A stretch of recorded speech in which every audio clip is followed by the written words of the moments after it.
सास बनी डंडे वाली भूत। शिखा की नई नई शादी हुई थी। उसका मायका और ससुराल दोनों कानपुर में ही थे, इसलिए उससे मिलने उसके भाई अक्सर आते जाते रहते थे। ये बात शिखा की सास मीना को बिल्कुल पसंद नहीं थी। मम्मी जी, आज राहुल भैया आ रहे हैं। कौन? तेरे चाचा का लड़का? जी मम्मी जी। अरे पर वो तो दिल्ली में रहता है ना। हाँ मम्मी जी, उन्हें कल सुबह दिल्ली के लिए निकलना है, तो वो आज मुझसे मिलते हुए कल सुबह यहीं से निकल जाएंगे। हमने तो धर्मशाला खोल रखी है ना। कुछ कहा क्या मम्मी जी? मैंने कहा हाँ हाँ, आने दे तेरे भैया को, जमकर खातिरदारी करेंगे। अब तो कुछ करना ही पड़ेगा, इससे पहले कि मेरा घर धर्मशाला बन जाए। ये कैसी बातें कर रही हो मीना? सच ही तो कह रही हूँ। अभी इसकी शादी को साल भर भी नहीं हुआ और आए दिन इसके घर वाले आ धमकते हैं। अरे तो क्या हुआ, वो इसी शहर में रहते हैं तो हाल चाल लेने आ जाते हैं। इस बार मैं उनका हाल और चाल दोनों ही बिगाड़ दूंगी। अब बहुत हो गया जी। अरे ये कैसी बातें कर रही हो, हे भगवान, बस आप तो देखते जाइए। शाम को राहुल आता है। नमस्ते आंटी, कैसे हैं आप लोग? हम लोग तो ठीक है, तुम कैसे हो बेटा? मैं भी अच्छा ही हूँ आंटी।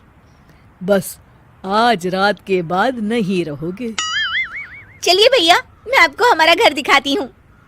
रात में खाने के टेबल पर शिखा, रोहित कहीं दिखाई नहीं दे रहा। जी भैया, वो ऑफिस के काम से बाहर गए हैं, कल शाम तक आएंगे। अच्छा अच्छा। बेटा, क्या तुम भूत प्रेत में मानते हो? नहीं नहीं आंटी जी, पर अचानक आपको ये ख्याल कहाँ से आ गया? पता नहीं क्यों, कभी कभी मुझे लगता है जैसे रात के समय बैठक में कोई घूमता रहता है। ये आप क्या कह रही हैं मम्मी जी? हाँ, तुम लोग घबरा ना जाओ, इसलिए मैंने आज तक इस बारे में कुछ नहीं कहा। ये आपका वहम होगा आंटी जी, ऐसा कुछ नहीं होता। हो सकता है। चलो अब मेरा सोने का टाइम हो गया है तो चलती हूँ मैं। शिखा बेटा, राहुल के सोने की व्यवस्था वहीं दीवान पर कर देना। जी पापा जी। अब चलिए भी। अच्छा, तो बैठक में सोने वाले हैं साहबजादे। क्या बड़बड़ा रही हो? कुछ नहीं, आप सो जाइए। मीना और महेश के सोने के बाद शिखा और राहुल आपस में बात कर रहे होते हैं, तभी डोरबेल बजती है।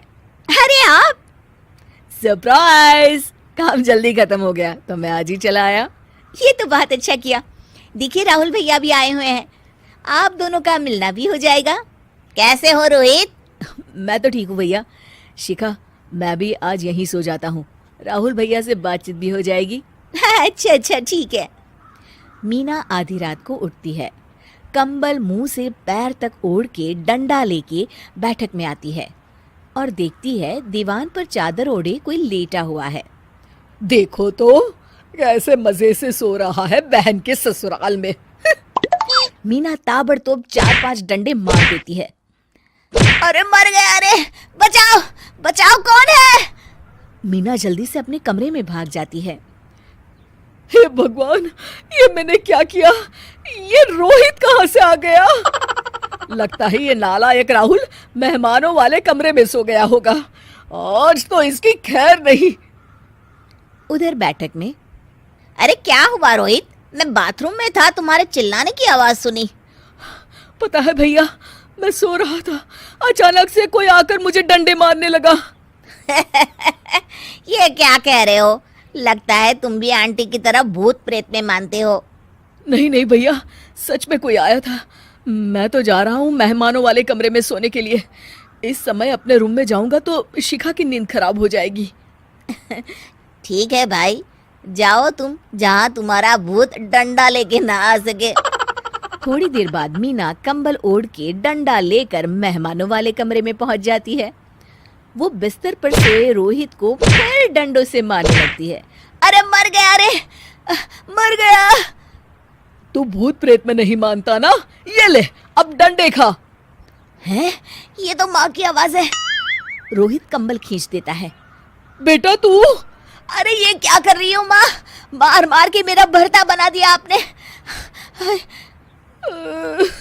माफ कर दे मेरे लाल, मैंने तो तुझे ही मार मार के लाल कर दिया। मैं तो उस राहुल के बच्चे को सबक सिखाना चाहती थी। राहुल भैया को? हाँ बेटा, मुझे लगा अगर उसे डंडे मारूंगी तो शिखा के मायके वाले यहाँ आना छोड़ देंगे। हे भगवान, माँ ये घर शिखा का भी है, उसके घर वाले जब चाहे आ सकते हैं। हाँ बेटा, आज मुझे भगवान का इशारा समझ में आ गया। मैं कितना गलत करने चली थी और अपने ही बेटे को चोट पहुंचा दी। अब चुपचाप जाके सो जाओ माँ, और किसी को कुछ बताने की जरूरत भी नहीं है। शिक्षा दूसरों का